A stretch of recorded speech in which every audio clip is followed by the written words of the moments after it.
Box Story vous est présenté par Premium Mix, expert en chats nourriciers, en collaboration avec Hoyt et Easton Archery, ainsi que les caméras de surveillance Bosch-Neve. Je vois ça, je suis tellement content. Gros man. C'est ça!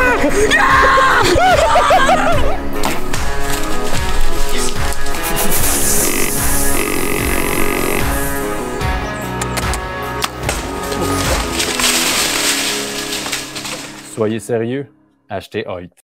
Bonjour tout le monde et bienvenue à cette autre émission de la série Box Story. Mon nom est Raphaël Turcotte et c'est moi qui serai votre animateur pour cet autre podcast. Aujourd'hui, on fait place à la nouveauté et on accueille la recrue 2024 de Armagnac. Grand chasseur de chevreuils matures et passionné d'aménagement, son engouement pour la chasse s'est tranquillement modifié et le voici maintenant non seulement armé d'un arc, mais aussi d'une caméra afin de vous faire vivre sa passion. On vous présente donc Étienne Côté. Salut Étienne, comment ça va? Hey, salut Raph, ça va bien toi? Ben oui, numéro 1, bienvenue à Box Story. Donc, on avait hâte de te présenter. Ça faisait un petit bout qu'on savait, nous, de notre côté, que tu faisais partie de l'équipe 2024 et probablement les années à venir aussi.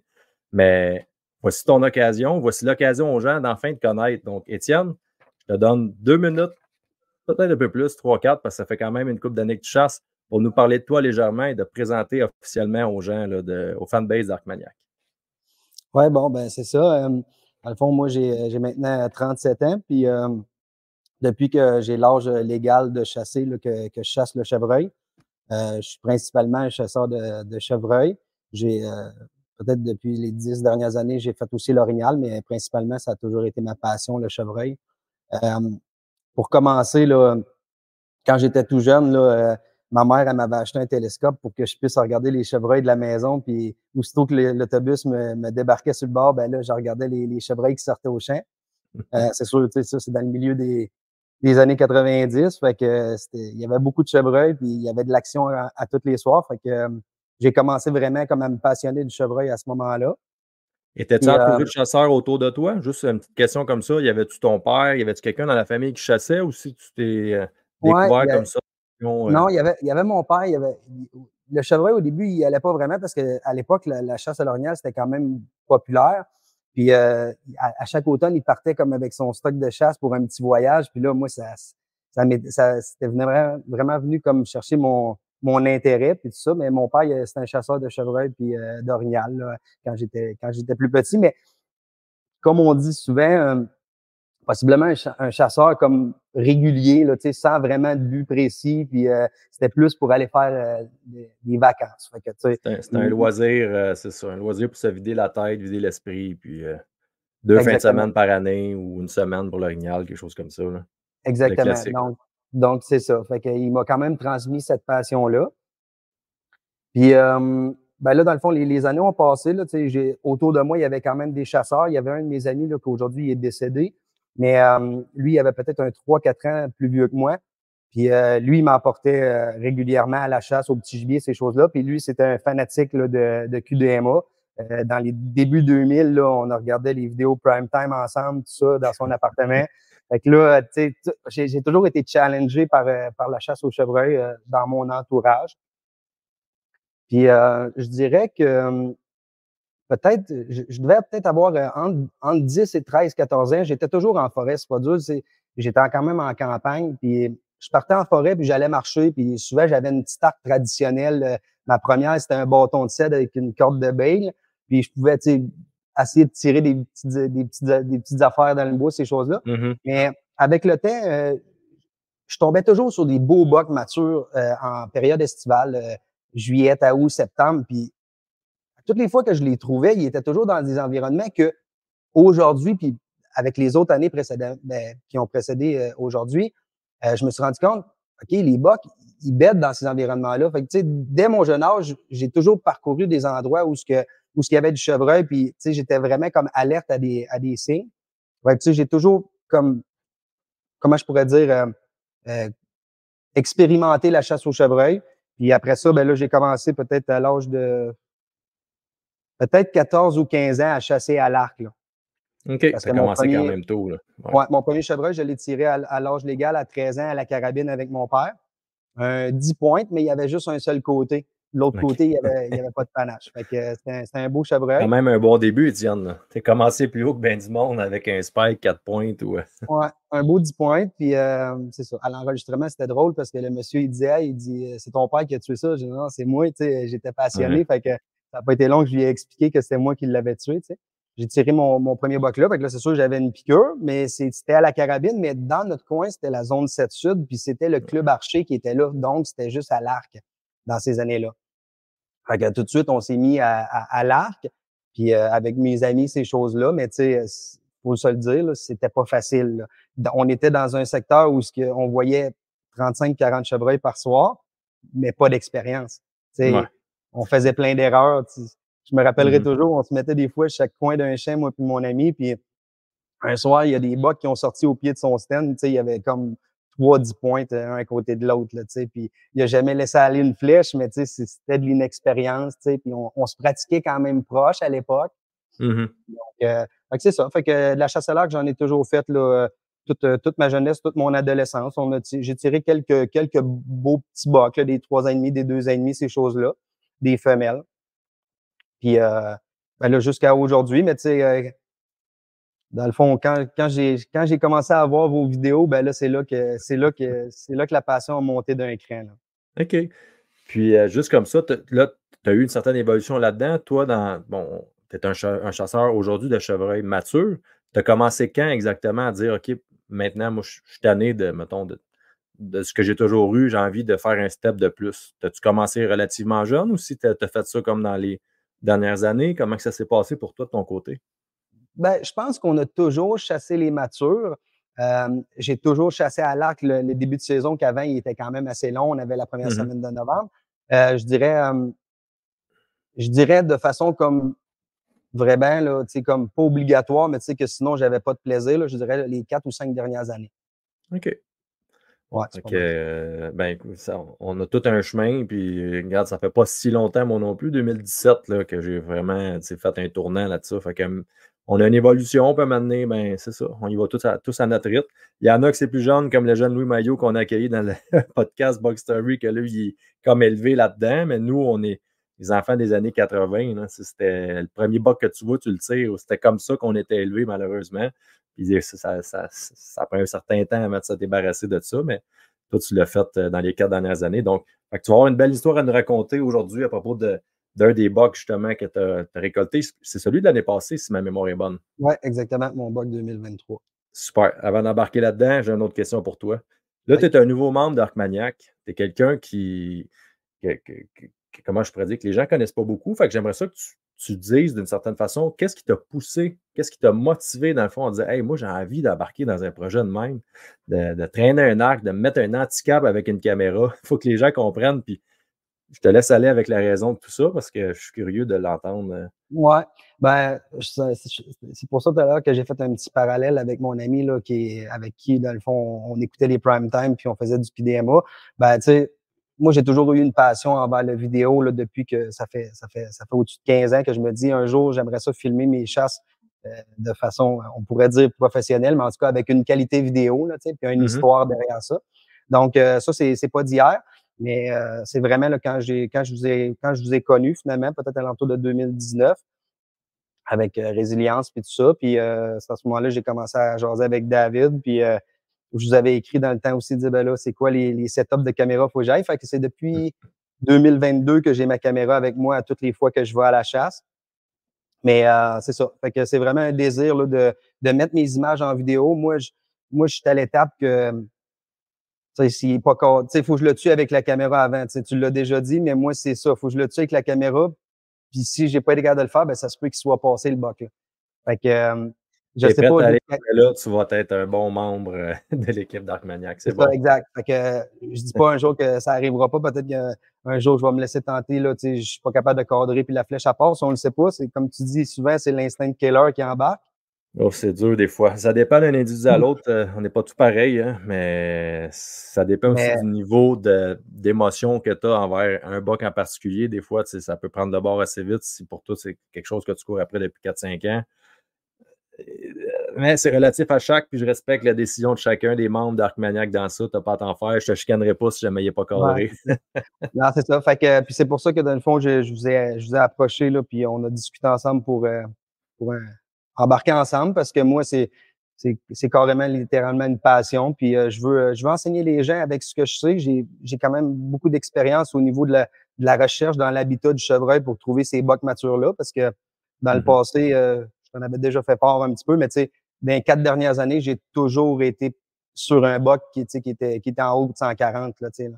Ce qui Ou en tout est cas, assez ben, exceptionnel. fait que, tu sais, c'est ma passion. Ben, je suis prêt, moi, à aller jusqu'à la dernière journée, puis je l'ai faite en 2022, puis, tu sais, je suis toujours prêt à le faire. Fait que je pense que on est capable d'apporter des images, puis je vais travailler là-dessus. Puis moi, je veux vraiment comme faire vivre. Je veux faire rêver, dans le fond, comme moi, j'ai rêvé en écoutant plus jeune des vidéos de chasse. Ben, je veux le faire à mon tour avec la relève qu'on a. Malgré peut-être la qualité de chasse qui est vraiment en descente, mais garde, on fait avec ce qu'on peut, avec ce qu'on a, puis on va faire des voyages, puis on Super, va ça, j'ai hâte. J'ai vraiment hâte de voir. Écoute, t'as un beau setup. On en parlera peut-être un petit peu à la fin, ou si tu veux le mentionner tout de suite, je suis bien à l'aise avec ça. As-tu des projets pour cette année particulièrement? Tu vas chasser au Québec, c'est sûr et certain, mais à part ça, vers quoi tu vas te diriger de ton côté? Ouais, ben c'est ça. Cette année, dans le fond, c'est comme l'année passée, on a 2 zones, zone 6, zone 7, là, pour rechercher un buck. Dans aucun cas, c'est dans l'idée de tirer 2 D'en bucks. tirer deux. C'est vraiment de dire, ben, tu sais, faire des passes dans les 2 zones pour voir qu'est-ce qu'on peut faire. Puis, ben, dans le fond, on va aller dans le Midwest américain, moi puis David, en fin octobre. C'est pas mal le setup. En Après ça, Illinois, si ma mémoire est bonne aussi, ouais, là. ouais, exactement. Ça Puis risque d'être. sur le public, fait que ça va quand même être un défi en soi. Là, on s'en va pas, on s'en va avec le monde là-bas, puis il faut pas penser qu'il y a pas Ah, vous personne. allez faire des envieux, c'est sûr et certain. J'aurais aimé ça y aller avec vous autres, peut-être pour une prochaine année. C'est Ouais, sûr et certain. ça va être le bienvenu assurément. Yes. Hey, puis Étienne, tu m'as parlé, dans le fond, que tu avais une certaine, pas aisance, mais une certaine force, dans le fond, pour rechercher ces bocs matures-là. Donc, penses-tu qu'au courant de l'année, ben, pour le futur incessamment, mais de ton côté, ta force, dans le fond, dans la chasse au chevreuil, tu considérais que c'est quoi? Est-ce que c'est vraiment ça? Est-ce qu'il y a d'autres éléments? Tu sais, on apprend à se connaître avec le temps. On sait des fois que, bon, moi, c'est la patience, qu'il faudrait que je travaille un peu plus des fois. De ton côté, c'est quoi ta force qui serait vraiment là, ton atout majeur, tu crois, parce que tu as du succès dans tout ça, là. Tu sais, ça fait plusieurs années que tu as du succès. Donc, qu'est-ce qui fait vraiment la différence pour toi? Ouais. Ben, moi, mes forces, c'est sûr, on me le dit souvent, là, mais c'est mon positivisme. Donc, moi, je suis souvent beaucoup optimiste. Donc, quand je décide de faire une stratégie, ben, j'en ai confiance. Puis je pense que c'est la base dans la chasse. Faut avoir confiance dans la passe qu'on va faire, tout ça. C'est sûr et certain qu'il y a beaucoup de recherches, comme je le mentionnais, puis je le mentionne tout le temps. Ben, on recherche nos bucks toute l'année, là. Donc, rendu à l'automne, rendu à l'ouverture, ben, on commence à avoir un pattern, puis il y a des années qu'on n'en a pas, mais ma force, c'est vraiment d'avoir confiance. À chaque fois que je vais m'installer, là, ben, j'ai confiance d'être à proximité d'un beau buck mature, là. C'est pas fini tant que c'est pas fini, hein? Exact. Super. Donc, écoute, Étienne, on est maintenant rendu à ta box story. De quel box tu as choisi de nous parler et pourquoi? Ouais, bon, ben, ce soir, c'est ça, j'ai décidé de parler de mon buck long beam. OK. Pourquoi? Ben, tu sais, c'est ça. C'est un beau buck. C'est pas mon plus gros buck. Par contre, c'est un buck que quand j'ai acheté ma terre en 2020, c'est un des premiers bucks que j'ai posé qui était bon considéré comme mature. Là, tu sais, vrai, tu sais, on le voyait bien. J'étais capable de poser des bucks de 2 ans et demi, 3 ans et demi. Puis là, à un moment donné, j'ai posé ce buck-là rapidement là, dans le début de la saison. Puis à ce moment-là, il n'y avait pas de nom. Là, c'était juste un beau chevreuil. Parmi tant d'autres. Exactement. Tu courais sûrement pas après lui cette année-là pour pas l'avoir nommé parce que normalement, nos targets, ils ont tous des noms. Ouais, c'est ça. Puis je l'ai pas nommé. J'étais sur un autre buck là, que j'avais trouvé, je dirais peut-être alentour de peut-être le 19 septembre, si je me trompe pas. J'avais trouvé un autre buck dans la même zone, mais sur un autre de mes territoires. Un buck que j'ai appelé double kicker, que j'ai récolté en 2021, un buck qui faisait 151 pouces. Ouais, c'est ça, ce buck-là, il m'a fait rêver, là, dans le fond, 2019, 2020, puis je l'ai récolté en 2021. Là. Donc, OK. quand j'ai acheté ma terre, puis j'ai posé comme long beam pour la première fois, ben, il n'y avait pas les caractéristiques vraiment pour que je mette du temps à ce moment-là. Là. Ouais, il y avait plus gros, là, je comprends. Oui, vraiment. Là. Puis quand tu dis que ce buck-là, que de Double Kicker a apparu, est-ce que tu considères que dans le fond, la terre où ce qu'elle était, bon, c'est un secteur qui l'était a beaucoup, peu de chevreuils, puis il en apparaît plus la saison avance, ou si tu n'étais juste pas tombé dessus encore pendant la saison 2020? Ben, de la façon que ça a été fait, je l'ai chassé 2019-2020, mais c'est une terre que j'ai toujours chassée depuis mon jeune âge. J'ai toujours chassé là, j'ai toujours prospecté là. Puis on était, à l'époque, c'était une densité incroyable. Là. Peut-être un soir dans un champ, c'était 50 chevreuils, 8-10 bocs. Puis ce boc-là, quand je l'ai posé dans un bedding que j'avais trouvé. Puis souvent, les gens, ils vont pas chasser là ou ils vont même pas voir parce que c'était pas une grosse patch de bois. Par contre, il y avait beaucoup de foin jaune. Puis moi, j'aime beaucoup ça. Puis j'avais été voir ça. Puis j'avais dit, bon, je vais mettre des caméras ici. Puis j'avais posé 6 bocs, un de 3 ans et demi, puis les 5 autres, c'est des 4 ans et demi, dont Double Kicker qui était là. OK. Donc, je pensais vraiment être bien positionné à cet endroit-là. Puis malheureusement, là, j'ai mis beaucoup de temps, 2019-2020, proche de ce secteur-là, sans être capable de capitaliser autour de ce boc-là.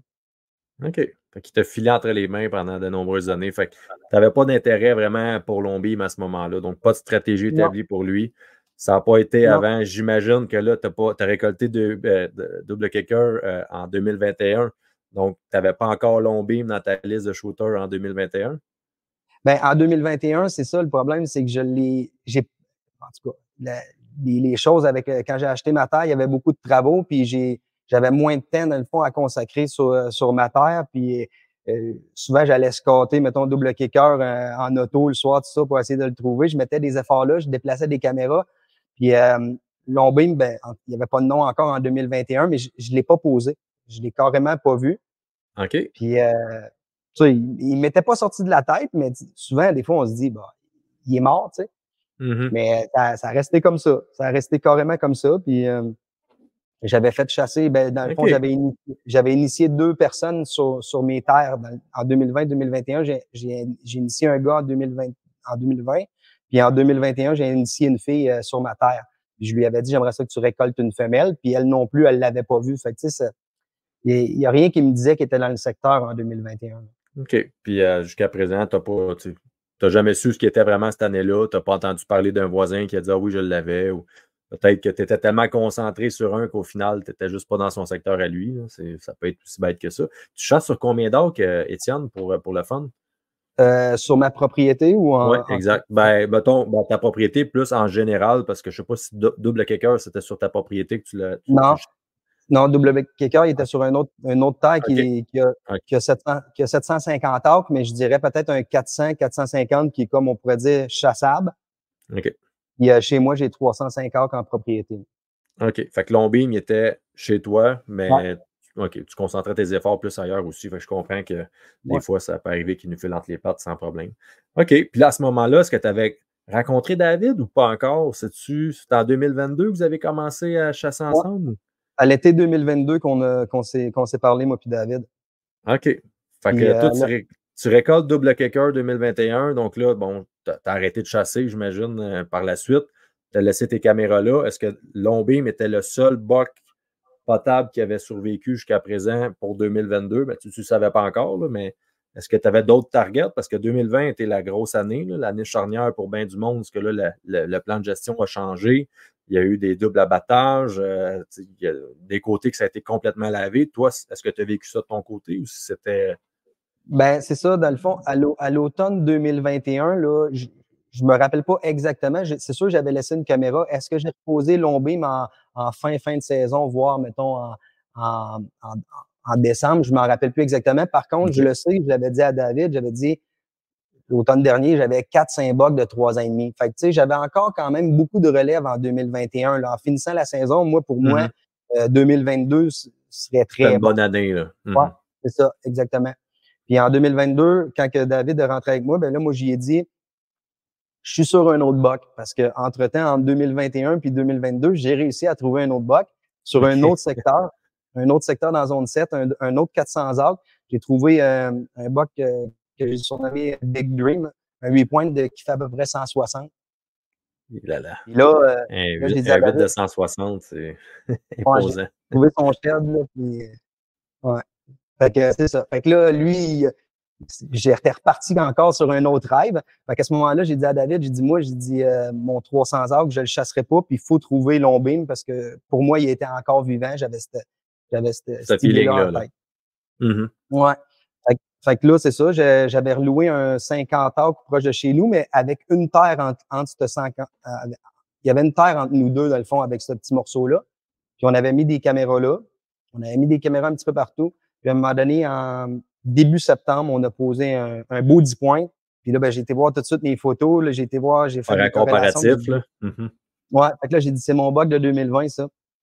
Puis Longbeam, ben, c'est pas moi qui l'a nommé, c'est vraiment David en regardant la photo, il a dit il y a des longs beams parce que la photo de côté, il était dans les branches, puis on voyait le bout du beam, puis là, on se disait Mhm.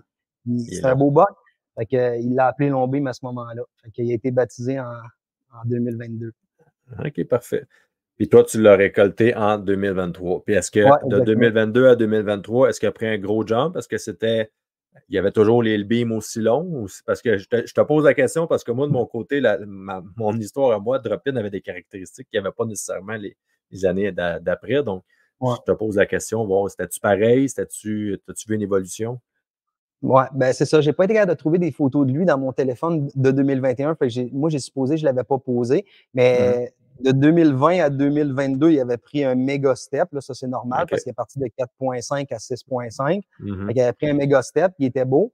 Puis la première fois qu'on l'a posé en 2023, en tout cas, il avait rien pris. Il avait OK, fait rien qu'il a pris. stagné de 2022 à 2023. Ben, à un Ouais. moment donné, il est rendu à 7,5.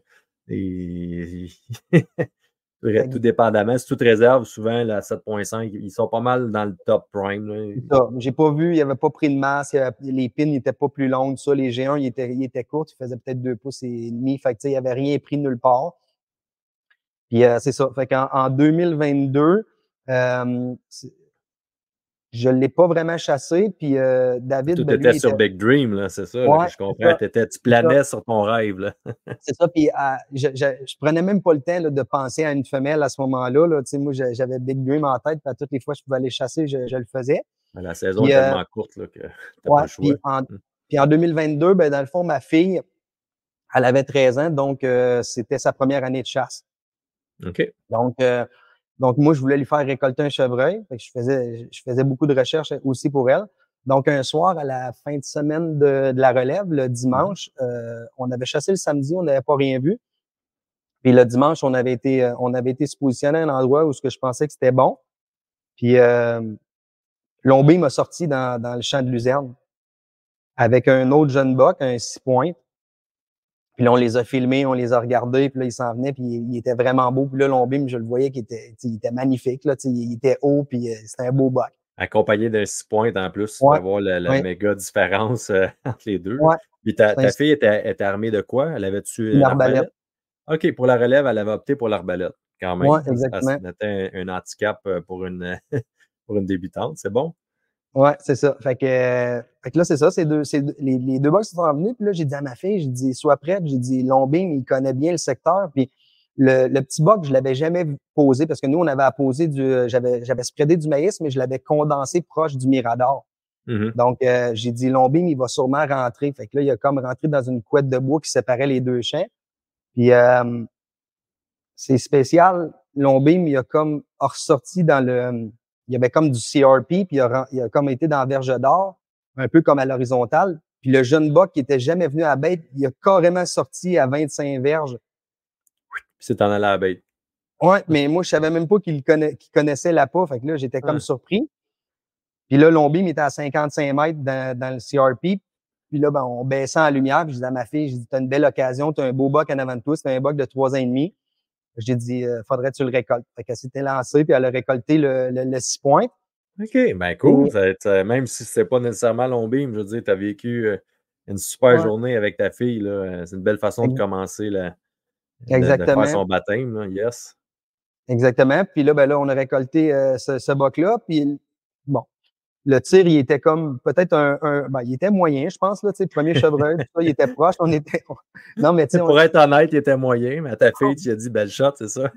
non, j'ai posé quelques questions. Bref, le chevreuil a paralysé sur place, puis OK. bon, il a graffiné un peu. Fait que là, j'ai dit à ma fille, on va remettre une autre flèche, puis on a replacé une deuxième flèche. OK.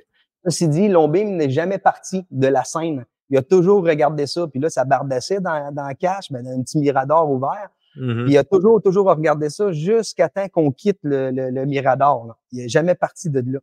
Donc, lui, il a été témoin de la scène, puis il comprenait pas, mais bref, je pense qu'il a comme appris qu'il y a de la chasse dans ce coin-là. C'était la première fois que Lombim voyait un chasseur ou en tout cas un danger sur ma terre depuis 2020. Là. Ouais, est-ce que tu l'avais vu, toi, en 2020? Je t'ai pas posé la question, mais est-ce que tu l'avais-tu vu dans ta bête ou en photo, mais de tes yeux vus? Là? Oui, je l'avais vu deux fois en 2020. 2 fois en 2020, OK. Alors qu'il était âgé de 4 ans et demi. Okay. Oui, pas en situation de chasse. Donc, pas en situation de chasse? OK, tu étais comme, mettons, l'été ou quelque chose comme ça? Là. Non, j'étais carrément juste pas à la chasse. Mettons, vu que c'est mes terres, je peux passer en tracteur. Puis là, je l'avais vu. Fait que je l'avais pas dérangé. Puis, en tout cas, cette fois-là, j'avais eu l'impression en 2022 de l'avoir éduqué. Donc, la fin de semaine de relève finie, ma fille récolte son boc. Là, je dis à David, là, il va falloir que tu t'en viennes parce que il est dans le coin. Puis là, on était comme dans le temps mort avant la réouverture de la chasse. En 2022, c'était la classique Whitetail, je pense à ça. Là. Fait que t'étais le complice à David pour essayer de se faire récolter. C'est un beau travail d'équipe, c'est bon. Ouais, c'est ça. Puis moi, je lui disais, là, j'ai dit, il faut que tu viennes la chasser. Puis pour toi, moi, je vais me trouver d'autres bocs. Puis on l'avait essayé un soir, puis Lombim, il était disparu. Tu sais, est-ce qu'on l'avait dérangé? Ça se peut. Mais on a eu vraiment de la difficulté. Fait que là, à tous les jours, j'essayais de le poser pour David pour lui dire de revenir. Puis je n'étais pas capable de mettre la main dessus. Ça a été vraiment après la chasse, je dirais peut-être 7-8 jours après la chasse, paf, il a réapparu sur mes caméras. OK. Fait que là, j'ai dit, bon, on a notre buck 2023. Ben oui, ça partait bien le bal. Mais là, toi, entre-temps, je te pose la question, Big Dream, est-ce que tu l'as récolté? Non. Tu sais pas s'il est encore en vie, s'il est mort ou... Double kicker, je l'ai récolté en 2021, puis fin 2020, dans l'hiver 2020-2021, je demandais sur Facebook, tu sais, y a-tu quelqu'un qui a tiré un gros mâle dans ce coin-là? Tu sais, à un moment donné, je savais que, tu sais, les gens, à un moment donné... Ça se jase, là. Bon, et personne ne me répondait, mais il était pas mort, tu sais. Il était pas mort, fait qu'en 2021, je l'ai récolté, il était juste un petit peu plus loin. Mais Big Dream, je l'ai posé en 2022, puis je l'ai pas posé en 2023, sauf que j'ai trouvé son shed dans l'hiver 2023. OK. Fait qu'il aurait théoriquement passé au travers de la chasse. Il reste à savoir est-ce qu'il a passé au travers de l'hiver. Mais j'ai trouvé son shed de l'automne 2022. Ça veut dire que quand j'ai chassé l'automne passé en 2023, pour moi, il était vivant. Mais là, j'ai pas de signe de lui. OK. Mais tu l'as pas pris en photo. Ce que je veux dire par là, c'est qu'il a passé au travers de la saison de chasse. On ne sait pas s'il a passé au travers de l'hiver parce qu'ils peuvent perdre leur bois, puis après ça, fait que tu l'as jamais repris en photo pour vraiment confirmer qu'il est mort ou pas. OK. Non. Fait que là, il est pas dans mes targets. Il n'est pas dans mes targets. Je vais le rechercher cette année. Je vais mettre encore des caméras. Mais j'imagine. C'est ça. Puis c'est un bon secteur. L'année passée, j'ai eu quelques scoops, là, puis j'étais surpris de voir qu'est-ce qui s'est posé assez proche de moi. Puis j'ai pas été capable de déposer. Fait que, tu sais, des fois, il y a des années, la nourriture, tout ça, ça bouge. Puis ça joue contre nous autres. Fait que cette année, t'es-tu en secteur, t'es-tu 50-50 agro-forestier ou plus forestier? Comment tu considérais ton entourage, si tu veux, autour de toi? Là, ton habitat? Ça dépend des secteurs. Comme sur mon 300 acres, là, c'est mal fait un petit peu la forêt, là, mais c'est beaucoup plus à prédominance, mettons, agriculture. Puis où ce qu'il y avait Big Dream, j'étais dans une plaque de bois de peut-être 1500 acres, mais tout le tour, c'est des champs. OK, bon. Une belle couchette puis un gros garde-manger autour, c'est bon. Oui, exactement. 2022 fini, là, maintenant, on tombe en 2023. Là, il n'y a plus de classique Whitetail, donc plus de pression pour que Dave tire un chevreuil, quoi que ce soit. Comment ça s'est passé? T'as-tu dit, Dave, tasse-toi, c'est à mon tour? Non, j'ai pas dit ça comme ça. Ça s'est pas fait comme ça. Ça a été compliqué l'été 2023. Dave, on était ensemble sur tous nos territoires là, dans Zone 7. Puis dans Zone 7, Moi, j'ai peut-être un 2400 acres en permission, là. Fait que, tu sais, on avait du secteur quand même pas mal. Dave, il y en avait un petit peu moins. Mais dans l'été, je dirais peut-être en septembre, j'ai photographié un buck dans mes champs. Puis Dave, il a dit, c'est pas Longbeam. Fait que là, j'ai OK. dit, ah, mais c'est qui? Il a dit, moi, je vais lui donner un nom, c'est Hope, pour espoir. Puis, OK. tu sais, dans le fond, ce qui est arrivé, c'est on a longtemps pensé dans le milieu avant le début de la saison qu'il y avait 2 bucks matures à chasser. Fait que j'ai dit, il faut vraiment confirmer qu'on a 2 bucks. Parce que ce qui est arrivé, c'est que quand ma fille a pas pu tirer Longbeam, elle m'en a parlé tout l'hiver. Elle m'a dit, je veux le tuer en 2023. Donc, j'ai dit à David, j'ai dit, On va y je vais me réserver. concentrer, ouais, je vais me concentrer, moi, sur Longbeam puis ma fille. Puis j'ai dit, si on trouve un autre mature, ben, tu sais, tu rentreras. Fait que finalement, on n'a jamais trouvé d'autres matures chez nous pour 2023. Fait qu'on s'est concentré sur d'autres secteurs.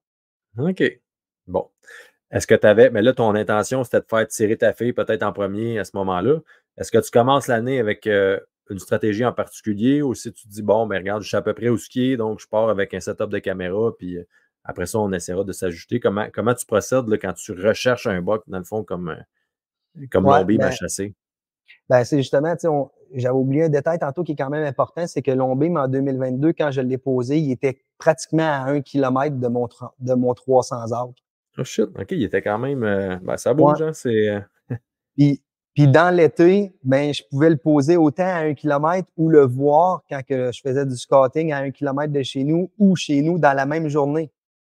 Ouais, ça, c'était un particulier. On s'entend, l'été, habituellement, il ne bouge pas autant que ça. Là. Ils ont Mais des secteurs précis. Là. Mais il était comme ça, puis il me faisait Mhm. un peu capoter parce que le matin, je m'en allais à la job, je le voyais comme 4-5 terres plus loin ou 3 terres plus loin, 2 terres plus loin. Je dis 1 kilomètre, mais c'est peut-être pas tout à fait, mais tu sais, c'est quand Mhm. même quelques terres plus loin, là. Quelques Fait que, chasseurs de. puis, Ouais. puis je pense qu'il était loin parce que j'avais tendance à le poser 3 jours de temps, 2 jours de temps, 3-4 jours, je le posais pas. Fait qu'il Il était quittait vraiment. ailleurs, il revenait, ouais, c'est C'est ça. ça. Fait que c'est ça. Fait que quand j'ai commencé ma saison, ben, c'est sûr que c'était un bug qui me stressait un petit peu, là, parce que je me disais, il va passer devant d'autres chasseurs à un moment donné. Fait que c'est sûr, j'essayais de rétrécir ça. Puis, justement, à l'ouverture de la chasse, moi, j'étais à L'Orignal, puis ben, je recevais des photos, puis Longbeam, il était dans toutes mes bêtes. C'était pas grave parce que mes bêtes, moi, il y avait pas de stand parce que je Pas chasse de en pression. saddle. Je chasse en Mhm. saddle. Fait que moi, chacune des passes, ben, c'est des arbres qui ont jamais été chassés. Donc, ça me dérangeait pas. Par contre, il venait de jour à 3h30 de l'après-midi, à 8h le matin, tu sais. Puis là, OK. David, il capotait, il disait, mais allez le tirer, ton boc, là. Il dit, si tu le fais pas, là. Fait que, mais tu sais, fallait que je revienne de l'Orignal. Dans le Puis, fond, il te proposait d'aller bêter pour toi, c'est ça? bêter puis chasser en même temps, là. Ouais, c'est ça. Mais, mais non, c'est ça. Puis chez nous, les bêtes, on les chassait pas vraiment, là. C'était vraiment juste des endroits où on voulait que le chevreuil se sente bien, puis pour pouvoir le Mhm. poser plus facilement, ces choses-là. Mais c'est ça. La stratégie, c'était simple, mais ça devenait un peu compliqué parce que j'ai quand même priorisé ma fille quand même beaucoup cet automne. Mhm. Puis là, ben, tu sais, les vents, tout ça, vérifier ça. La Ma saison fille, est courte, hein, quand tu veux faire tirer un mature à quelqu'un que, tu sais, ta fille, j'imagine qu'elle va à l'école, il te reste juste les fins de semaine. Hey, il n'y a pas de temps dans la saison. Tu non, sais, avec la relève incluse, là, puis la poudre noire, ils ont quoi? Ils ont 8 jours, dans le fond. De faire tirer un mature. Là-dedans, il y a la carabine qui vient plus tard, mais je veux dire, dans le début de saison, tu as 8 jours, c'est pas beaucoup. Là. non, c'est ça. Fait que, tu sais, fait que j'ai quand même perdu quelques soirées c'est ça, à emmener ma fille. Puis il y a des fois qu'on était quand même proche un petit peu, mais ça l'a jamais capitalisé. Puis on n'a pas vu d'autres chevreuils parce que il y avait quand même un beau 8 points de 3 ans et demi, mais on l'a pas vu. Fait que, puis de toute OK. façon, c'est un buck que j'aurais laissé passer, là, ça c'est sûr et certain. Mhm. Donc, est-ce que, petite question comme ça, mettons que ta fille aurait récolté Longbeam, sur ta terre, tu aurais laissé ça tranquille, tu aurais été tout simplement ailleurs. Vous récoltez jamais plus qu'un mature, j'imagine, Non, exact. sur votre terre, là, maintenant, Non, non. 300 acres, tu peux pas. Non, c'est ça. Puis nous autres, on est il y a une route passante qui sépare ma terre. J'ai énormément de mortalité, fait que je peux vraiment pas me permettre, là. En ce moment, je Ouais. peux pas me permettre de récolter de femelles, là. Ah, OK. La densité n'est pas si haute que ça au final là, sur ta terre dans la sud là. Non, c'est ça. La densité est répartie sur plusieurs terres autour. Il y a quand même beaucoup de chevreuils, Dans mais chez l'ensemble. nous, là, des chevreuils locales, il y en a pas tant que ça. J'ai tout le temps, mettons, je dirais, peut-être 6-7 femelles et veaux, là, 8 femelles et veaux, là, peut-être. Là. Fait que, tu sais, c'est pas beaucoup, là. Non, pas tant quand même. Ben, avec l'énergie que tu mets, je sais que tu fais beaucoup d'aménagements sur ton 300 arbres que tu possèdes.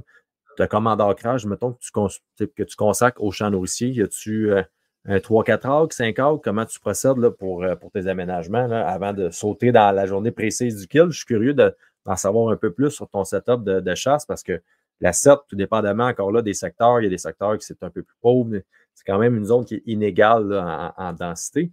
Mais avec les efforts que tu mets là-dedans, c'est sûr que là, tout si c'est géré par une route passante, à quelque part, tu contrôles pas ça. Là.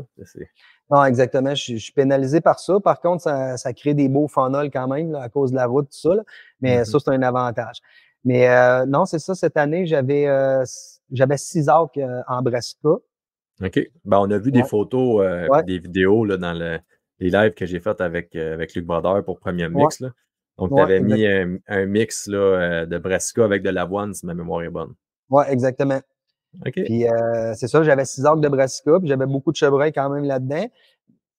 J'aurais tendance à dire, c'est ça, dans mon coin, il y a eu une adaptation. Je voyais des chevreuils, mais tu sais, ça a pris un certain temps avant qu'ils s'habituent à manger dans ce champ-là. C'était une ancienne, dans le fond, c'est là qu'on avait vu l'ombime le plus souvent, mais c'était un CRP avant. OK, donc t'as complètement, c'était comme une vieille prairie en friche où, tu sais, la CRP a pris le dessus, puis c'est de la verge d'or, en fait, là, on va dire en français, la verge d'or. La verge d'or. Fait que là, j'ai labouré, j'ai tout travaillé le sol, j'ai ramassé la roche sur 6 acres, puis j'ai planté mon brassica dans la première semaine de septembre. Donc, c'était la première fois, dans le fond, que tu faisais un champ nourricier vraiment là, de type brassica, mettons, sur ta terre. Oui, exactement. Puis chez nous, j'ai des pommiers sauvages, puis j'ai des chênes, mais qui n'ont pas commencé à donner des fruits. Les chênes, je dois en avoir peut-être pas loin d'une centaine, puis ils ont à peu près presque 20 pieds. Là. Fait que là, encore ce printemps, j'étais voir au sol. Tu as commencé il y a longtemps, Étienne, ou tu les as plantés déjà gros, quoi? Tu les as pris en motte? Non, quand que l'ancien propriétaire qui avait cette terre-là, il faisait une régie biologique, il y avait eu une subvention pour planter des arbres sur le bord des cours d'eau ou les endroits où l'agriculture était défavorable. Puis il y avait eu une subvention, puis il y avait eu des chênes de planter. Hey my God, tu viens d'hériter d'un beau cadeau pareil. Ouais, c'est hot, ça, 20 pieds en plus.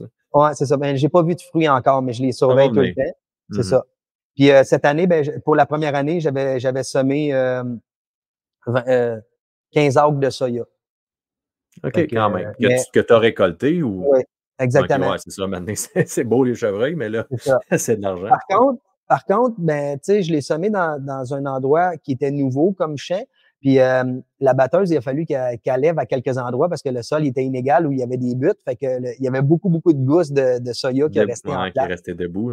Fait que c'est un champ qu'encore aujourd'hui, là, ce soir, il y avait des chevreuils dedans. C'est en avant de ma maison. Puis fait que les chevreuils, ils en profitent encore. Là. Ben oui, clairement. Fait que ton engouement pour les champs, pour l'aménagement, ne fait que grandir, si je comprends bien, avec les années. J'imagine que ça se tourne peut-être même davantage vers ça que la chasse en elle-même. On le fait tout pour la chasse, mais le fait d'avoir une terre comme toi, mais hey, tous les jours, tu peux aller faire de quoi en lien avec la chasse, c'est-tu hot, ça? Ouais, c'est ça. Puis en plus, j'habite sur ma terre. Fait que là, je suis là tout le temps. Puis c'est ça. Fait que ta blonde a de trouver ça plate, t'es tout le temps rendu dans le bois?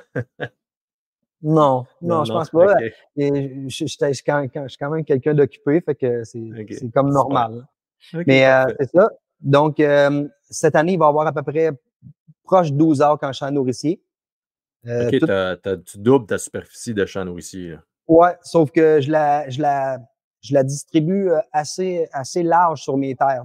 Donc, toutes les pointes de champ, tous les bords de bois où il y avait comme une petite rondeur, ils vont avoir un champ nourricier. Je dirais, là, la majorité, c'est des demi-acres, des trois quarts d'arbre. OK.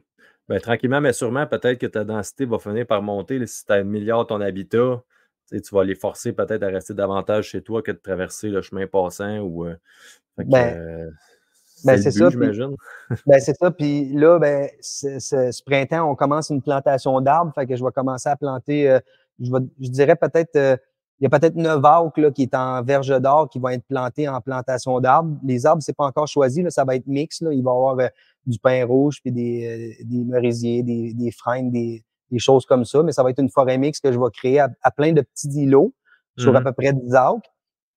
pour augmenter l'habitat, là, vraiment là, des petites cachettes un petit peu partout à travers de mes Et la parcelles. diversité là, dans tout Oui, ça. Là. puis des transitions plus courtes entre les champs pour favoriser les mâles qui suivent Les ça. déplacements, puis ben C'est oui, ça. clairement. Fait que OK. ça va être fait au printemps. Puis cet hiver, ben là, j'ai commencé une coupe à blanc sur. Là, j'ai fait peut-être un 3 acres.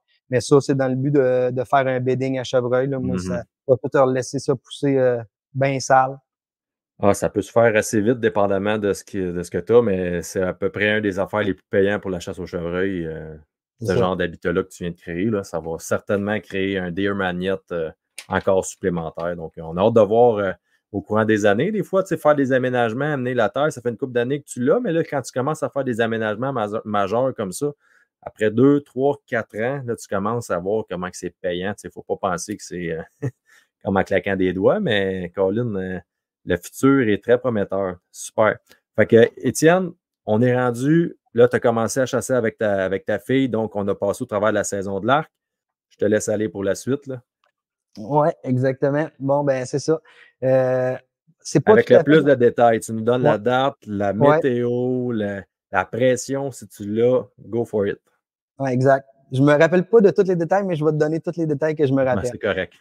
Le 12 octobre, c'est pas la journée du kill, mais c'est une des journées les plus importantes dans le processus.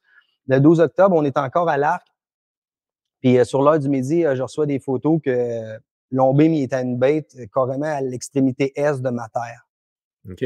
Bon, moi, je reçois ça sur l'heure du midi, c'est fini, je vais plus travailler dans l'après-midi. Ciao, boss. Ah, ben, c'est moi le boss, fait que Ouais, ça c'est l'aide, là, ça. mais là, la switch était fermée.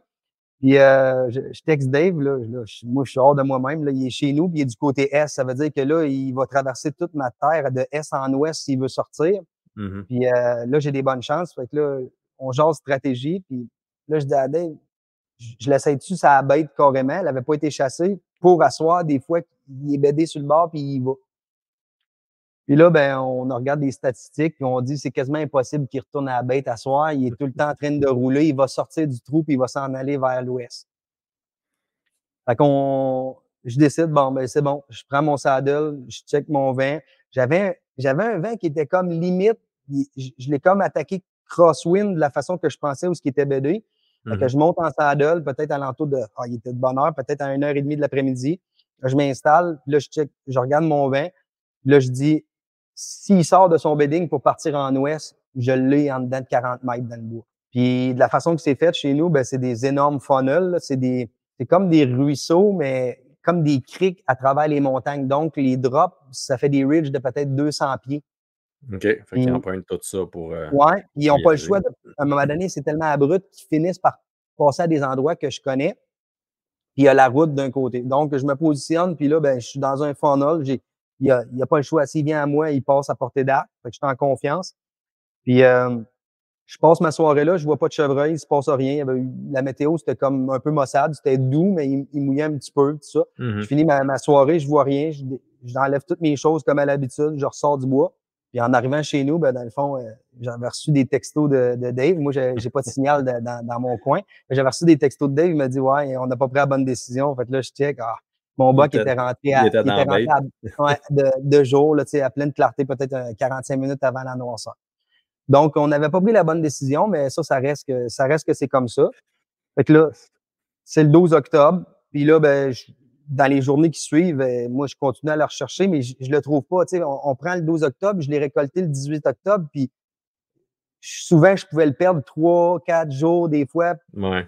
puis je le posais plus. Donc, je continue à le chercher, je le trouve pas.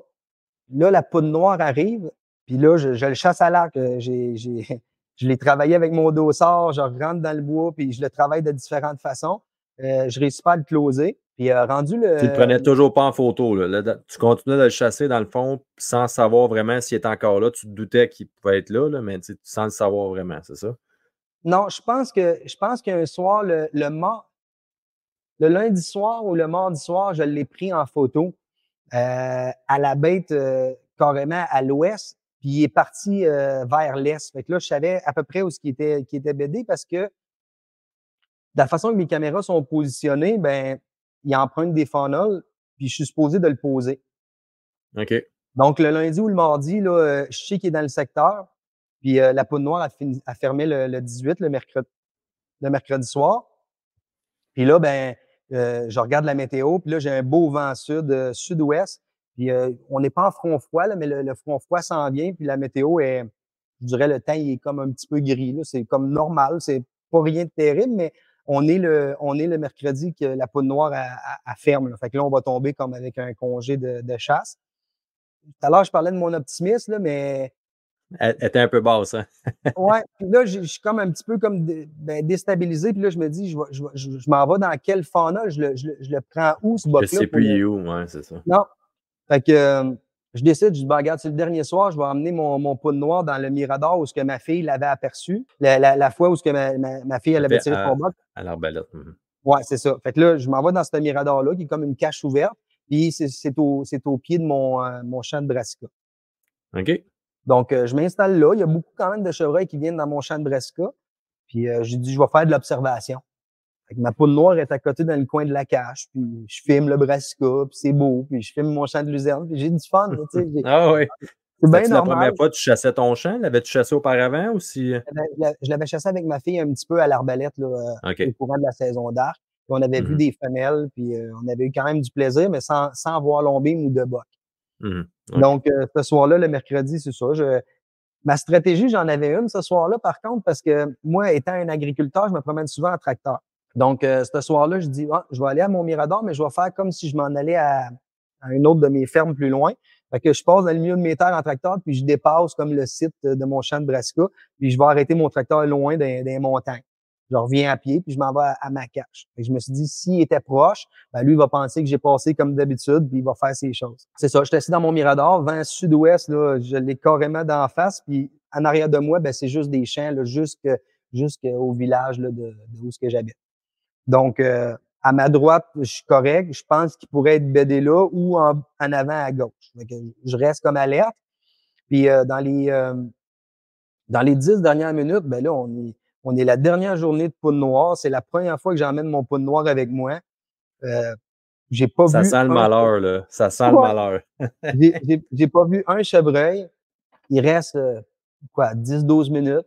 Là, j'ajuste mes ISO sur ma caméra, je fais mes affaires, je me prépare comme pour les dernières minutes. Tu sais. Je suis concentré en avant de moi, puis maintenant, je me revire à ma droite, puis l'ombine, il est complètement pancarte à côté de moi à 250 pieds dans le brassica.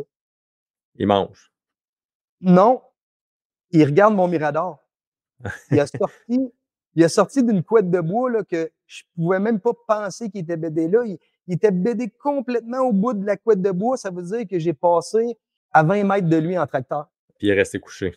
Il est resté couché parce que lui, il était en confiance dans cet endroit-là. Puis je me doutais qu'il pouvait peut-être être là parce que quand il allait manger à une de mes bêtes dans l'érablière, il sortait comme en plein jour, puis je le posais nulle part autour. Fait que de plus en plus, je pensais qu'il était bédé proche de là. Puis il a sorti de là, puis il regardait mon Mirador. Puis il regardait mon Mirador parce que à cette bête-là, j'avais spreadé au maïs, puis je le posais pas si souvent que ça là, parce qu'il avait été éduqué, dans le fond, la saison d'avant avec ma fille.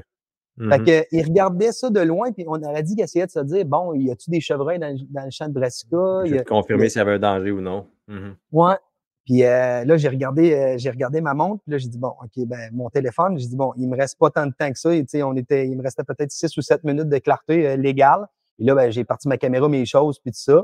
Je fais mon focus, puis là, je le regarde, puis il était encore là, mais tu sais, c'est quand même 250 pieds. Il était aux abords du bois, fait que la luminosité abaisse de où ce qui était. Là, je vois pas s'il m'a comme vu ou s'il est nerveux. Fait que tout de suite, ben, je m'épaule, puis je le récolte. Il filmé? Est tombé, ouais, je l'ai filmé.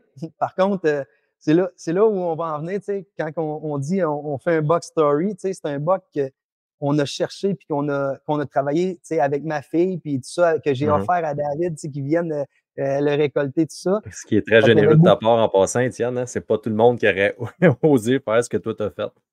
Ouais, ben, il faut dire que j'étais quand même sur un buck de 160 à ce moment-là, mais tu sais, ouais, mais pas quand grave. même. Mais c'est ça. Fait que, tu sais, il y avait beaucoup d'histoires, il y avait beaucoup d'actions qui avaient été faites envers ce buck-là, puis personne n'avait réussi à le récolter. Ben, c'est ça. Fait que je vais aller dans les derniers détails de l'ombine. Bon, là, je le tire. Il est-tu bon, mon tir, ou il est pas bon? Je le sais pas, mais je sais une chose, il est tombé direct à terre. Puis ça, j'aime pas ça. Puis là, il est tombé droit à terre, puis là, je regarde, puis ça bouge un petit peu. Fait que là, bon. Fait que là, je le Reload. regarde, et je le vois mourir. Fait que je dis, bon, ma shot était pas si mal. Fait que moi, je me pose pas de questions. Je pars chez moi, puis j'annonce la nouvelle à ma fille, puis à ma femme, tout ça. Puis là, je dis à ma blonde, tu veux-tu venir avec moi? On va aller le chercher. Fait qu'elle m'a dit, ouais. Fait que j'ai dit, bon, on va prendre le tracteur, puis on va aller chercher le tracteur avec le bucket. Comme un vrai agriculteur chasseur, là, tu sais. C'est ça. Fait que, Il ben, n'y a j'ai dit, rien de c'est plus beau facile. qu'un bug dans le bucket d'un tracteur. C'est ça. Fait que j'ai dit, c'est facile, il est mort dans le Bresca. Fait que, je m'en vais en tracteur, j'arrive. Puis là, je suis glacé. Le buck, il est plus à sa place. Il n'est pas là. Oh non. Il est pas là. Fait que là, j'ai toutes les émotions. Fait que j'ai dit à ma blonde, moi, j'ai même pas réfléchi. J'ai dit, on revient d'abord. Elle a dit, pourquoi? Ben, j'ai dit, il est plus à l'endroit que je l'ai tiré. C'est pas normal, là. J'ai dit, déjà qu'il a tombé quand je l'ai tiré. Je l'ai vu comme faire des mouvements comme pour mourir. Puis là, il est plus là. J'ai dit, ça peut vraiment être grave, là. J'ai dit, je peux l'avoir mal tiré. Donc, je repars de là. Puis là, je laisse passer du temps, au moins presque 2 heures. Fait que là, j'ai retourné avec ma fille, puis on a avancé dans le bois, on a suivi le sang dans le Bresca, il avait rentré dans le bois, puis il avait fait à peu près peut-être un 150 pieds, puis il était mort dans l'érablière. OK, fait qu'il avait quand même réussi à se relever. Est-ce que, dans le fond, tu l'as juste pas vu se relever ou si t'es parti, Moi, il s'est relevé après, puis... il s'est relevé après. OK. Puis moi, j'avais mon tir, finalement, quand j'ai regardé la caméra, j'étais pas tout à fait broadside, il était comme peut-être un petit peu 2 tiers avant. OK. Donc, j'y ai pogné dans le cou vers l'épaule. Ben, c'est ça. Pour finir, ben, j'ai fait naturaliser Lombine, puis il est chez nous. Je l'ai remesuré encore. Il faisait 131 pouces. Ah, super, super beau. Un 10 points de 131, c'est un super de Ouais, beau buck. ouais, c'est ça. Mais tu sais, il n'y avait pas vraiment beaucoup de G1. Fait que, puis, Il aurait pu faire bizarrement, 140. Il aurait pu faire 140 avec un peu plus de G1, un peu plus de, tu sais, d'un peu de ouais. tout. Ça va vite, un quart de pouce sur chaque mesure, là, puis il n'y a Puis, pas juste le score dans la vie, hein, c'est l'expérience globale. Quand tu l'as dit, tu as chassé avec ta fille, tu sais, c'était un tout, là. C'est une belle histoire aussi, là, une histoire ouais. étalée sur 3 ans comme ça, là. Même Puis 4, là. ouais, puis pour faire le point, bon, il a été récolté à poudre noire. La seule fois, j'ai amené ma poudre noire qui était dans le coin de la cache. Et je m'en ai voulu parce que 2022, je l'ai chassé au complet à l'arc. J'ai fini en 2022 le dimanche à midi avec 4 pouces de neige sur mes bottes. Je les bord en bord. Puis j'avais vu des bocs qui chassaient des femelles. Puis j'avais eu une belle saison. Puis ça me dérangeait pas pantoute de pas avoir récolté parce que j'avais un objectif en tête, c'était Big Dream en 2022. Mhm. 2023, je m'enlignais pour faire ça, mais plus que ça, j'avais promis à Lombim que je le récolterais à l'arc. C'est pour moi puis Lombim, on avait une histoire, tu sais, puis quand je l'ai récolté à Poudre Noire, ben, tu sais, encore aujourd'hui, pour moi, tu sais, je suis fier de l'avoir récolté, puis j'avais commencé à prendre panique parce que là, je le voyais voyager chez les voisins, que eux, ils étaient armés de fusils à Le Poudre Noire, fusil. eux aussi. Puis là, je voyais la carabine arriver. Fait que là, je le voulais, comme on dit, accrocher sur mon mur. Fait que j'ai pris ce guess-là la dernière journée. Mais avec le sentiment que j'ai eu après l'avoir récolté aux poudres noires, euh, j'ai vraiment considéré, puis j'ai vraiment fait le choix que c'était mon dernier chevreuil avec un arme à feu. Ah, ben écoute, c'est la qualité parfaite pour faire partie de Arc Maniac, de se consacrer à l'arc à 100%. Puis la meilleure façon de tuer à l'arc, c'est évidemment d'avoir un arc dans ses mains. Maintenant, est-ce que tu aurais tué Lombim aujourd'hui? Peut-être pas. Peut-être que oui, peut-être pas, mais peut-être pas dans le champ de Bresca où tu l'as vu ce soir-là, c'est sûr et certain. Ce soir-là, jamais je l'aurais tiré à l'arc, selon moi, parce que de la façon, son non-verbal, qu'est-ce qu'il me disait, il est sorti T'es comme nerveux. en observation, puis je pense pas il aurait venu à portée d'arc. De toute façon, je ne me serais pas positionné là à l'arc non plus. J'aurais été dans un autre secteur. Mais, OK. mais c'est ça. Fait que c'est une décision que j'ai prise après l'avoir, ben, pas après l'avoir récolté, mais après l'avoir récolté, j'ai dit non. J'ai dit, c'était le dernier chevreuil, là, que je tuais avec un arme à feu. Donc, maintenant, c'est avec mon arc. Une belle femelle, assurément, c'est sûr, à chaque année. Puis, des cornes, si on peut. Si on est capable d'en trouver, hein, on est rendu là. Ouais, exactement. Super. Donc, écoute, par rapport au succès que tu as eu, Étienne, quel conseil tu aurais à donner aux gens qui nous écoutent pour les aider, eux, dans leur chasse future à venir, là, à peut-être être capable d'élucider certains détails ou de réussir à la récolte de mature?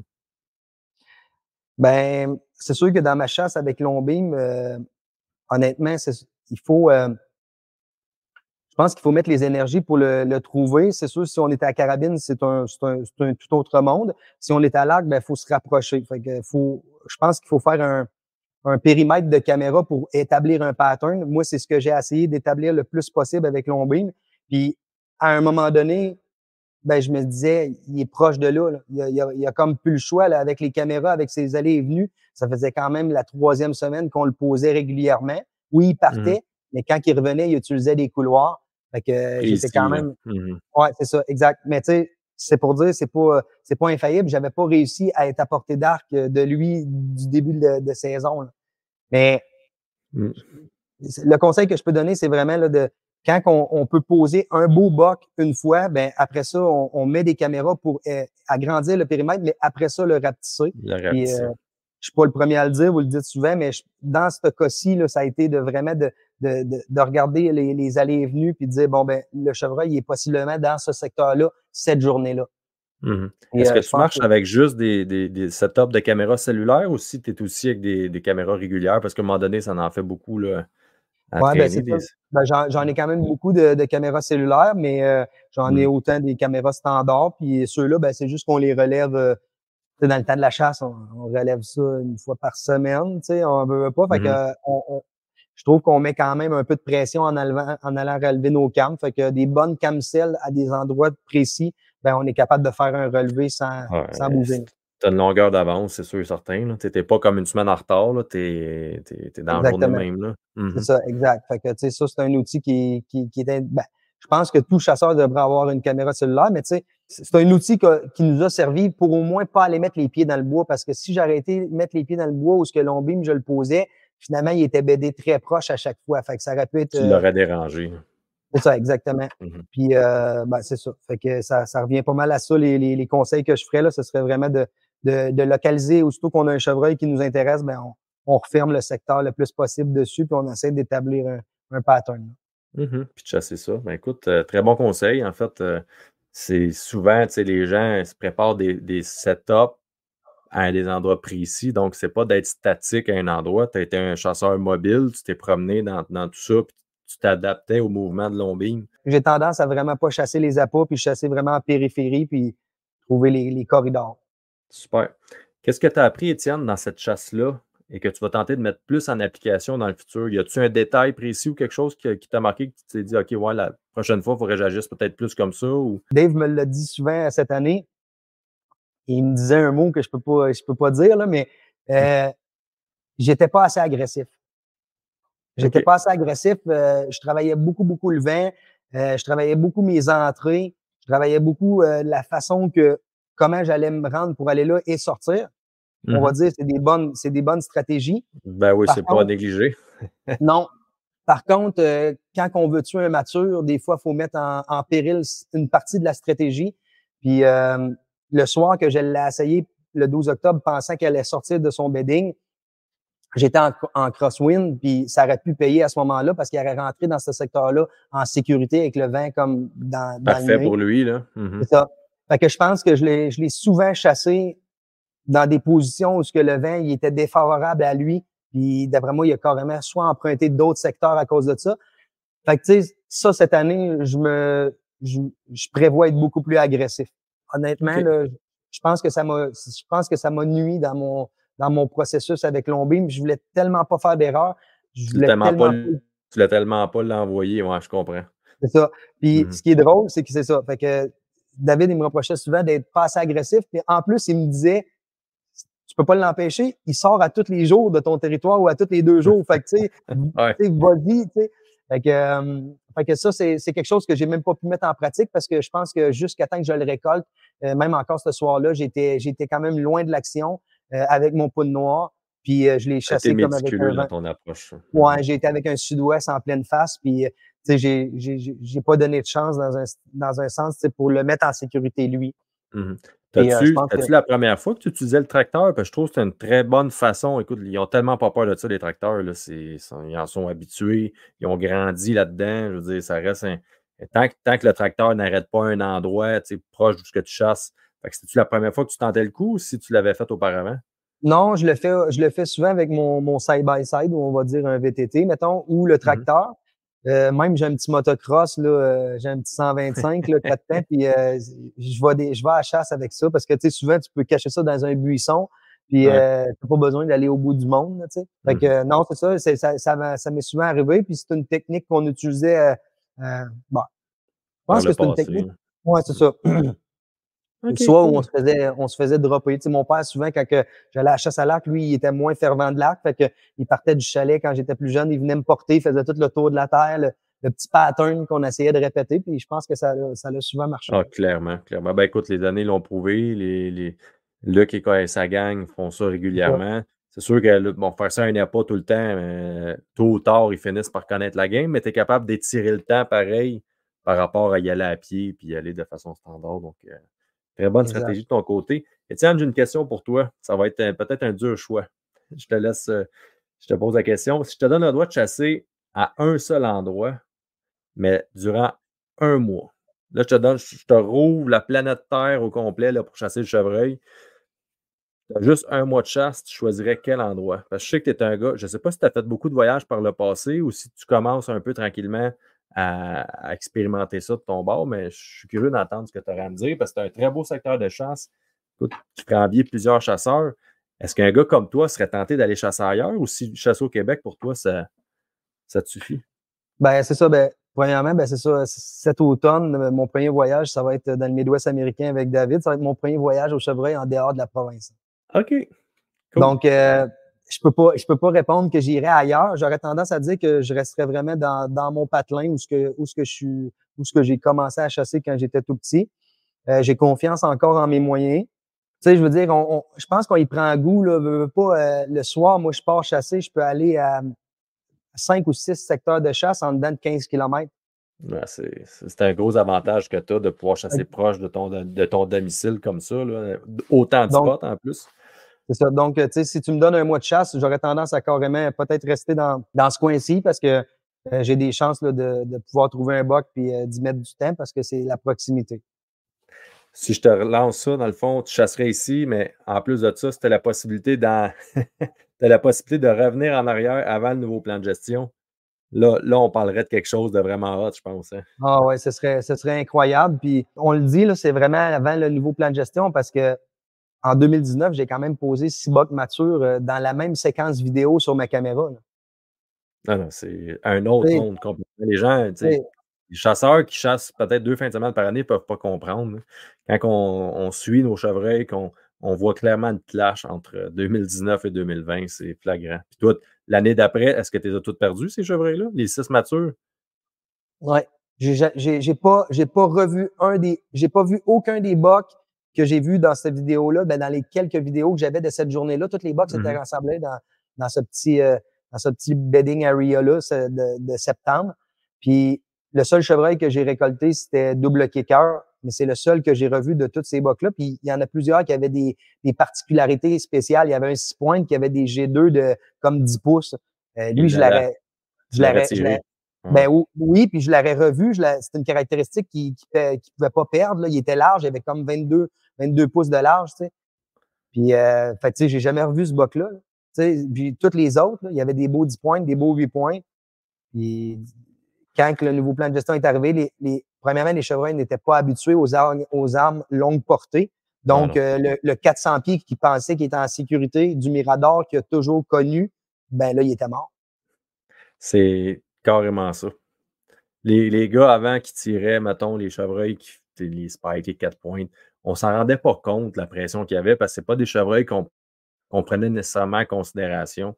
À partir du moment qu'ils ont eu la portée pour aller plus loin, ils se sont mis à justement récolter les chevreuils que tu mentionnes, les chevreuils un peu plus matures. C'était beaucoup plus facile pour eux. Le pas de noir ne leur permettait pas de faire ça. Là, on a vu la différence, nous. Au niveau des statistiques, ça ne change pas vraiment. Tu sais, un chevreuil pour un chevreuil, mais un chevreuil mature pour les passionnés, qu'on est là, on les relève à chaque année, on les suit. Nous, ça a fait vraiment une différence là, dans la façon Exactement. de chasser. Exactement. Puis tu sais, le vidéo que j'ai publié, je pense il y a 2 semaines sur ma prospection dans un bedding.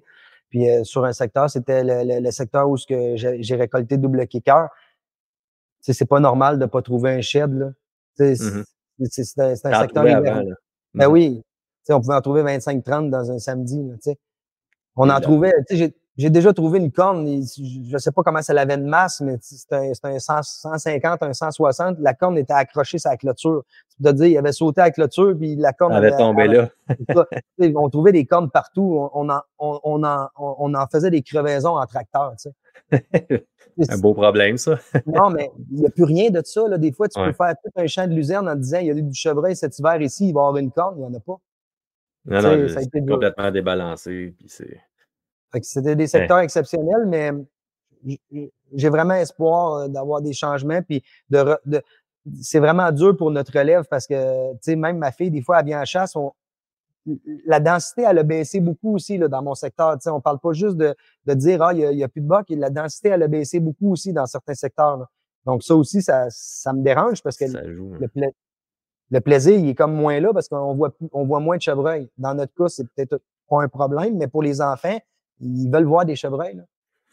Pour les accrocher, il faut, regarde, te tirer la première année un beau 10 pointes. Ça prend quelque chose qui punch pour leur donner la sensation de la rush d'adrénaline. Puis ça prend ça au début là, pour les accrocher, je pense, versus, bon, ta fille peut-être pas, mais les enfants écrans aujourd'hui, c'est plus facile pour eux d'accrocher sur un écran que d'accrocher dans des loisirs comme ça, disons, là, qui sont un peu plus platoniques si on voit rien. Ben, surtout que si tu les apportes en novembre, puis ils vont se geler pendant 3 heures de temps sans voir un chevreuil, là, ils reviennent pas. Non, c'est dur. Clairement. Donc, bon, on va espérer. Ben oui, on va tenter avec Armagnac là, de relancer la. Tu sais que l'histoire d'Armagnac, au final, c'est une histoire de jeunesse, le web, tout ça. On n'a jamais visé la clientèle plus âgée. Il y en a qui nous suivent, il y a des passionnés. Il faut penser que le gros de notre clientèle, Étienne, c'est dans l'image qu'on va projeter pour les jeunes. Ton optimisme, ça va être la clé pour eux aussi, d'une certaine façon. Ils apprennent à chasser par le web, ils regardent Armagnac, Louis Maillot, même Tommy, à la limite, qui était très jeune quand il a commencé à regarder Armagnac, puis regarde aujourd'hui, c'est ça qu'il faut penser avec ce qu'on fait. On ne fait pas ça pour faire des millions de dollars, des milliers de dollars même. On fait ça par passion. C'est notre façon à nous d'inciter la relève à venir chasser. Donc, je vais t'encourager à continuer de faire rayonner ton optimisme pour dire aux jeunes, lâchez pas. Il y a un changement tôt ou tard. Là, on va s'entendre que l'RTLB va finir par arriver. Bon, les jeunes vont connaître les belles années parce qu'un bon secteur comme tu avais, tôt ou tard, si c'est bien encadré, ça finit par se relever. C'est une question de 3-4 ans, puis ça repart. Fait que, ouais, puis non, c'est ça, exactement. Puis, dans le fond, il y en a de l'avenir parce que moi, ici, sur mon 300 acres, ben, j'ai placardé les bords de chemin, ben, des bords de route avec les pancartes de l'UPF. Puis, en parlant avec les gens autour, ben, on les éduque à dire, regardez, il y en a des beaux bocs. Juste de récolter un beau 3 ans et demi, ben, c'est déjà un plus de récolter, mettons, exemple, 2 jeunes mâles. Fait que là, des fois, les voisins ils disent ah, ben, OK, je savais même pas qu'il y avait des beaux bocs. Moi, j'en avais pas posé. C'est des fois, c'est faire de l'éducation. Puis là, je pense que tout le monde, à travers comme tous les regroupements de chasse, on en fait de l'éducation. Fait que moi, je me dis que 2024 peut déjà être déjà mieux, même s'il n'y a pas de règlement. On en espère un, mais bon, moi, je pense que ça peut juste être mieux. Là. Je te remercie, Étienne, pour ton histoire. C'était le fun. J'en ai appris un peu plus sur toi en même temps. On est à nos premiers amours, si on veut. On commence à travailler ensemble. Donc, la suite est très prometteuse, c'est sûr et certain. Donc, on est rendu à la petite section de questions rafales. C'est pas compliqué. Tu réponds, petite réponse courte, un petit peu d'élaboration, pas trop. Puis, c'est les mêmes questions que j'ai posées à tout le monde, puis que je vais poser à tous, sauf que les réponses varient. Donc, ça nous permet un peu de cerner l'individu de cette façon-là. Donc, je commence avec ma première question. On est début octobre, tu prends en photo un mature 2 fois en 3 jours au même endroit, mais tu n'as pas de mirador là. Tu bouges ou tu attends de le reprendre en photo avant de prendre une décision. Je bouge. Tires-tu un buck de 160 pouces que tu sais âgé de 3,5 ans? Je suis obligé de dire oui, mais il y a quand même 5 podcasts qui ont passé avant moi, puis j'écoutais les réponses. Puis je suis un gars qui... En tout cas, tout dépendamment du secteur, là, oui, je pense que je le tirerais, c'est sûr et certain. Là, à distance d'arc, filmé, cadré, je pense vraiment qu'il meurt, mais je me dis toujours dans ma tête un potentiel de 160 à 3 ans et demi. Avoir un plan de gestion comme on avait avant, tu avais peut-être 50% des chances. Je ne sais pas c'est quoi de ton côté. Tu avais peut-être évalué la patente quand tu laissais passer un box. C'était quoi les chances que tu le revois l'année d'après? Mais c'est sûr que le pourcentage était plus fort avant. C'est ça. Mais oui, je le tire. Super. Quelle pointe de chasse tu utilises, Étienne, sur ton setup de flèche? De la pointe fixe, de la quad Exodus. Super. Quel signe t'allume le plus lorsque tu fais des prospections? Est-ce que c'est les frottages sur les arbres ou les grattages au sol? Frottage. Frottage, super. Tu te sers-tu de ça un peu pour, dans le dernier vidéo que tu as posté, tu en parles un peu dans le fond, donc tu recherches les frottages près des beddings, j'imagine, pour être capable de Exactement. cerner. Moi, un grattage, à moins que ce soit un primaire, oui, un primaire, je vais aimer ça, tout ça. Une belle ligne de grattage vraiment bien définie avec des beaux frottages, mais sinon, c'est frottage all the way. Pour moi, c'est le signe qu'il y a un bug dans le secteur, puis ça dépend comment ils sont positionnés, mais ça nous donne beaucoup d'informations. Clairement. OK, tu as ton shooter pancarte à 50 mètres avec une ligne de tir très dégagée. Est-ce que tu tires ou tu attends? Là, on parle à l'arc, évidemment. Mais tu es tout le temps rendu à l'arc maintenant. Fait que... Je tire. Petite parenthèse, j'ai tiré tout l'hiver, puis aujourd'hui, à 6 h du midi, j'ai encore tiré une trentaine de flèches, puis c'est tout le temps 40 verges. Oh, ça pine? Parfait. Ouais. Fait que 50 verges, je vais l'essayer, c'est sûr. Parfait. Question pour une autre. Est-ce que tu n'es pas ou contre une augmentation de la saison des armes à courte portée? Là, je mets là-dedans pas de noir et même le fusil, que je considère des armes à courte portée. Est-ce que tu n'es pas ou contre une diminution de la saison à la carabine? Une augmentation des saisons à courte portée et une diminution de la saison à la carabine? Oui, je suis pas pour une diminution de la durée de la carabine, puis une augmentation de la période d'arc. Ça, je suis pas. Je te pose la question, est-ce que tu es plus type Saddle ou Mirador, mais tu as déjà répondu au courant du podcast, donc je te laisse répondre quand même. Oui, Saddle, depuis 2022. Super. 2023, excuse-moi. L'automne passé, c'était ma première année. Puis avant ça, ben là, j'étais en XOP, mais il y a une différence de poids. Fait que pour être mobile, j'aime mieux en Saddle. OK. Tu vois un bug dans le salle que tu crois être ton shooter. Tu fais quoi? Est-ce que tu grondes, tu fais le snort-wheeze ou tu fais rien? Je fais toujours pas mal la même chose depuis les 15 dernières années. Fait que je change pas une recette gagnante. C'est je craque des branches. Ah, ouais. Ça fait même pas partie de mes choix. Fait que c'est bon que tu diverges comme ça, c'est parfait. Ben, tu sais, dans le fond, moi, dans le temps que j'avais des stands fixes, il y avait tout le temps plein de branches de rentrée. C'était pas pour me camoufler, c'était toujours pour être prêt, pour être capable d'en craquer. Ouais. C'est souvent le signe qu'ils allument. Hein? Tu sais, la grande, c'est correct, tu craques une branche. Oh, là, ils sont encore plus confiants qu'il y a quelque chose. Oui, exactement. La branche, en tout cas, des fois, c'est une, des fois, c'est deux. Puis, des fois, je vais juste en lâcher une en bas comme pour faire un genre de son haute dans les feuilles. Puis, ça m'est arrivé plusieurs fois d'avoir un chevreuil à distance d'arc après ces sons-là. OK, super. Mais ça va aider les gens, je suis sûr et certain. On est le 7 novembre. Je te donne 3 endroits pour chasser. Tu choisis quoi entre un stand à proximité d'une bête, un stand à 60 mètres d'un bord de champ d'un champ de maïs non récolté et un stand sur une trail de femelles qui mène à un endroit très sale, possiblement un bedding. Donc, on est le 7 novembre. Tu choisis d'aller où? Une trail qui mène au bedding de femelles. Parfait. Est-ce que tu fais toute la journée là? Comment tu procèdes? Oui. En novembre, oui, ça c'est sûr et certain. Si je suis à proximité d'un bed de femelle, je vais passer de la noirceur à noirceur. Je te remercie, Étienne, pour ton histoire. C'était vraiment cool. Les gens ont appris à te connaître davantage et à voir un peu ce qui allait les attendre de ton côté pour la saison 2024 avec Armagnac. Donc, on va remercier nos commanditaires. Je te remercie d'avoir pris du temps encore une fois pour tout ça. Puis, on va se dire à la prochaine fois, la gang. Merci. Ciao. Box Story vous a été présenté par Premium Mix, expert en chat nourricier, en collaboration avec Hoyt et Easton Archery, ainsi que les caméras de surveillance Bushnell. Je vois ça à la je suis tellement content. Gros man. J'ai ça!